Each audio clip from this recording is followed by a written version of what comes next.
Welcome to தவாரின் lifestyle. எங்கே மருதநாயகம் படம் மாதிரியே இந்த படமும் வந்திருந்தால் நல்லா இருந்திருக்கும், ரிலீஸ் ஆகியிருந்தால் வேறு லெவல் இருந்திருக்கும் அப்படின்னு சொல்லி அப்படியே முடிச்சிடுவாங்கன்னு நினச்சேன். ஆனால் எப்படியோ போராடி இந்தியன் 2 படத்தை தேட்டரில் ரிலீஸ் பண்ணிட்டாங்க. அதுக்கே என்டையர் க்ரூக்கு ஒரு பெரிய பாராட்டுகள். இந்த வீடியோவில் நம்ம இந்தியன் 2 படத்தோட ரிவ்யூ தான் பார்க்க போகிறோம். வாங்க வீடியோக்குள்ளே போகலாம். வணக்கம் இந்தியா, இந்தியன் இஸ் பேக். இந்த படத்தில் எனக்கு பிடிச்ச விஷயம்லாம் என்னென்னா, ஸ்டார்டிங்லேருந்தே வருவோம். கமல்ஹாசன் பேர் போகிறதுக்கு முன்னாடி ஒரு மாதிரி புதுசாக டைட்டில் கார்டு இன்ட்ரடியூஸ் பண்ணியிருக்காங்க. அது வெறித்தனமாக இருந்தது பார்க்குறதுக்கு. அதே மாதிரி இந்தியன் 2 டைட்டில் கார்டு பேர் போடும்போது ஒரு மாதிரி கிராஃபிக்ஸ் சூப்பராக ஹேண்டில் பண்ணியிருந்தாங்க. இது ரெண்டுமே பார்க்குறதுக்கு செமையாக இருந்தது. அதே மாதிரி நமக்கு தெரியும், ஃபஸ்ட்டு பார்ட்டில் இந்தியன் தாத்தா ஒரு இடத்துல போய் தலைமறைவாயிருவார். அவர் எங்கே தலைமறைவாயிருக்காரு, எதனால் அந்த ஊருக்கு போயிருக்காரு, அவர் ஏன் திரும்பி வராரு அப்படிங்கிற அந்த சின்ன சின்ன டீட்டெயில்ஸ்லாம் அழகாக ஹேண்டில் பண்ணியிருந்தாங்க.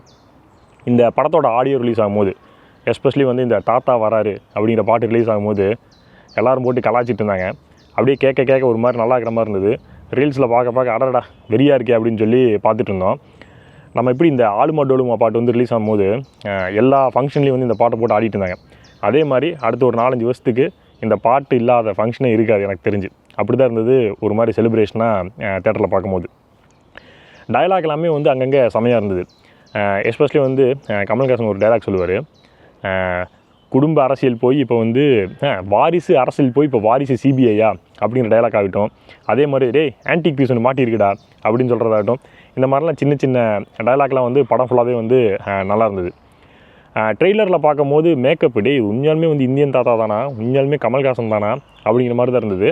ஆனால் படத்தில் பார்க்கும்போது அங்கங்கே பேட்சியாக இருந்தாலும் ஓவராலாக பார்க்கும்போது மேக்கப் நல்லாவே இருந்தது. அதுவும் இது இந்த மேக்கப் போட்டு 4 மணி நேரம் மேக்கப் போட்டு அதில் கமல்ஹாசன் சார் படம் ஃபுல்லாக நடிச்சிருக்காரு.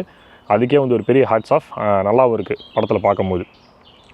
இன்னொரு சந்தோஷமான விஷயம் என்னென்னா, நம்மளை விட்டு போயிட்டாங்க விவேக் சார், மனோபாலா சார், அப்புறம் ஜி மாரிமுத்து சார் எல்லாமே போயிட்டாங்க. அவங்க எல்லாத்தையும் பெரிய ஸ்க்ரீனில் பார்க்கும்போது கொஞ்சம் நல்லா இருந்தது. இவங்களெல்லாம் இனிமேல் பார்க்க முடியாது பெரிய ஸ்க்ரீனில் அப்படிங்கும்போது கொஞ்சம் வருத்தமாகவும் இருந்தது. அதே மாதிரி படத்தோட எண்டில் 3rd பார்ட்டுக்கு ஒரு லீட் கொடுத்துருக்காங்க.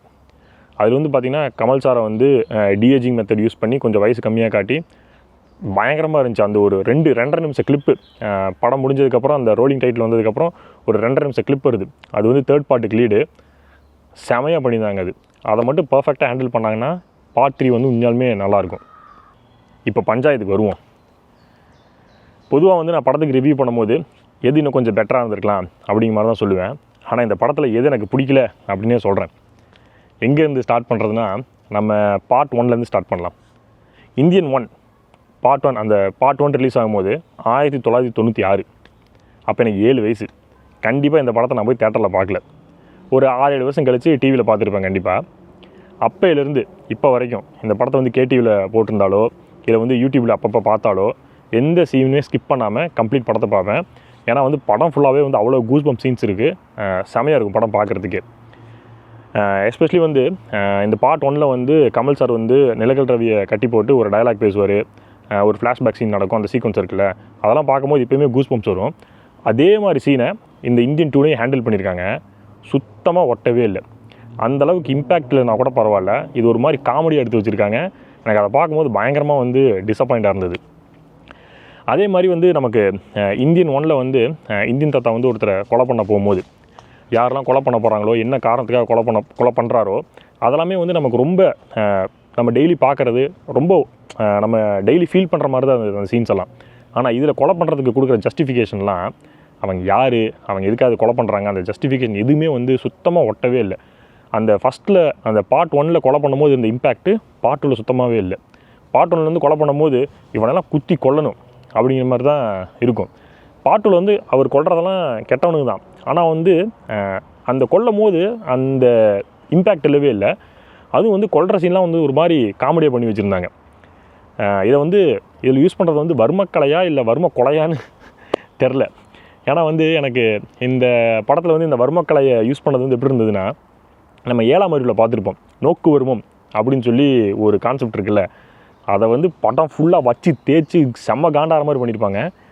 இந்த படத்தில் எக்ஸாக்டாக அதே தான் பண்ணியிருக்காங்க. என்னென்னமோ பண்ணுறாரு. அவர் சொல்கிற எக்ஸ்ப்ளனேஷனில் ஓகே, இந்த கலை சொல்கிறதெல்லாம் ஓகே. ஆனால் அதை அநியாயத்துக்கு ஓவர்டூ பண்ணி அதை வந்து பார்ட் 1ல் நம்ம வந்து ரசித்தோம், அந்த சீன் வரும்போதே ரசித்தோம். இந்த சீனில் வரும்போது டே வேணாண்டா ப்ளீஸ்ரா அப்படிங்கிற மாதிரி தான் இருந்தது அந்த சீக்வன்ஸ் ஃபுல்லாகவே. இதெல்லாம் கூட ஓகே, படம் வந்து ஸ்க்ரீன் ப்ளே வைஸ் ஏதோ தப்பு பண்ணிட்டாங்க, படம் வந்து ரொம்ப நாளாக இருந்து என்னென்னமோ பண்ணி ரிலீஸ் பண்ணியிருக்காங்க, ஓகே. ஒரு 2 சீனு எனக்கு சுத்தமாக வந்து இந்த படத்தோட மாரலை வந்து கம்ப்ளீட்டாக டெமாலிஷ் பண்ண மாதிரி இருந்துச்சு. எது தெரியுமா? இந்தியன் தாத்தா வந்து தப்பிச்சு போவார், ட்ரெயினில் தப்பிச்சு போவார். ஒரு இடத்துல போலீஸ் நிற்பாங்க, அவர் அந்த இடத்துல ரீச் ஆகக்கூடாது அப்படிங்கிறதுக்காக வந்து ட்ரெயினை வந்து ரிவர்ஸில் எடுக்க சொல்லுவார். இது ஸ்பாய்லர்லாம் கிடையாது, அந்த அளவுக்கு அது ஒன்றும் கிடையாது, அதனால் நீங்கள் தாராளமாக கேட்கலாம். ட்ரெயினை வந்து ரிவர்ஸில் எடுக்கணும் அப்படிங்கும்போது சொல்லுவார். அங்கே வேலை செய்கிற ஒருத்தர் வந்து என்ன சொல்லுவார்னா, இல்லை முடியாது, ட்ரெயின் வந்து இன்னொரு ட்ரெயின் வந்து இடிச்சிடும் அப்படிங்கும்போது சொல்லுவார். அதுக்கு இந்தியன் தாத்தா என்ன பண்ணுவார்னா, அவர் கத்தியை காட்டி மிரட்டுவார். இது எந்த அளவுக்கு நியாயம் அப்படிங்கிறது எனக்கு புரியல. உங்கள் கையில் ஒரு ஆயுதம் இருக்குது, அதை வந்து நீங்கள் வச்சு இன்ஃப்ளூயன்ஸ் பண்ணி ஒரு வேலை வாங்குறீங்க அப்படின்னா, காசு இருக்க ஒருத்தர் வந்து அவர் கையில் இருக்கிற காசை வச்சு அவருக்கு நடக்க வேண்டிய வேலையை இன்ஃப்ளூயன்ஸ் பண்ணக்கூடாது அப்படின்னு சொல்கிறதுக்கு நீங்கள் யார்? நீங்கள் அதுக்காக தான் கொலை பண்ணுறீங்க, லஞ்சம் வாங்கக்கூடாது, வேலையை வந்து துஷ்பிரயோகம் பண்ணக்கூடாது அப்படிங்கிறதான் நீங்கள் கொலை பண்ணுறீங்க. இப்போ நீங்கள் என்ன பண்ணியிருக்கீங்க? உங்கள் கையில் இருக்க ஆயத்தை வச்சு இன்ஃப்ளூயன்ஸ் பண்ணி உங்களுக்கு வேணுங்கிற வேலையை தானே பண்ணுறீங்க. அப்போ நீங்கள் பண்ணுறது கரெக்டாக? இது எனக்கு சுத்தமாக மாறலாவே இது எனக்கு சுத்தமாக வந்து ஒட்டுப்படல படம் பார்க்கும்போது. இன்னொரு சீன் வந்து இந்தியன் தாத்தா வந்து ஒரு ஃப்ளாக் வந்து ஒரு போஸ்ட் வந்து காப்பாற்றுற மாதிரி இருக்கும். அது வந்து பார்த்திங்கன்னா வந்து இந்தியாவோட வரைபடம் இருக்கும். அவர் அங்கேருந்து நடந்து போகும்போது வரைபடத்து மேலே காலை வச்சு நடந்து போகிற மாதிரி காட்டியிருப்பாங்க. இது எந்த அளவுக்கு நியாயம்? நம்ம நார்மலாக நம்ம வந்து நடந்து போகும்போதே வந்து அந்த மாதிரிலாம் இருந்ததுன்னா எடுத்து மேலே வைப்போம், இல்லை வந்து அதில் கால் படாமல் தான் போவோம். இந்தியன் தாத்தா வந்து இந்தியா வந்து அந்தளவுக்கு நேசிக்கிறாரு, அவர் வந்து அதில் காலை வச்சு நடந்து போகிற மாதிரி காட்டியிருக்காங்க. இது மாறலி இந்த ஸ்டோரியை வந்து எப்படி ஜஸ்டிஃபை பண்ணுற மாதிரி இருக்குது. இது ரெண்டு சின்ன சீன் தான், பெருசாக யாரும் நோட் பண்ணிட்டு கூட மாட்டாங்க. ஆனால் வந்து படம் பார்க்கும்போது எனக்கு நெத்தி போட்டில் அடிச்சும் போது இதுதான் வந்து மண்டையில் ஓடிட்டே இருந்தது. இவ்வளோ பெரிய க்ரூ இருக்காங்க, இவ்வளோ பெரிய காஸ்ட் இருக்காங்க, எப்படி வந்து இதை மிஸ் பண்ணாங்க அப்படிங்கிற மாதிரி சுத்தமாக என்னால் ஜீரணிச்சிக்கவே முடியல. அதே மாதிரி தேர்ட் பார்ட்டுக்கு லீட் கொடுத்துருக்காங்க, செமையாக இருந்தது பார்க்குறதுக்கு.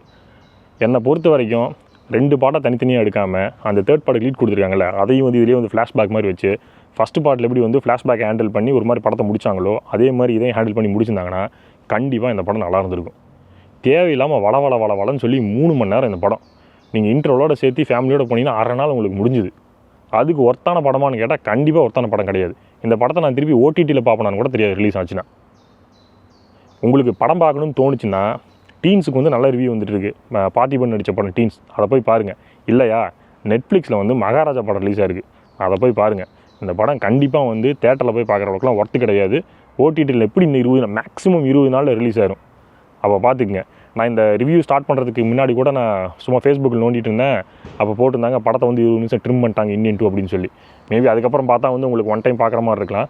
பட் ஆனால் நான் பார்க்கும்போது படம் வந்து ஃபுல் படம் தான் பார்த்தேன். கண்டிப்பாக வந்து தேட்டரில் போய் பார்க்கக்கூடிய படம் கிடையாது. இந்தியன் 1ஓட லெகசியை கண்டிப்பாக இந்த இந்தியன் 2 வந்து எப்படி சொல்கிறது, டெமாலிஷ் பண்ணி தான் சொன்னான்.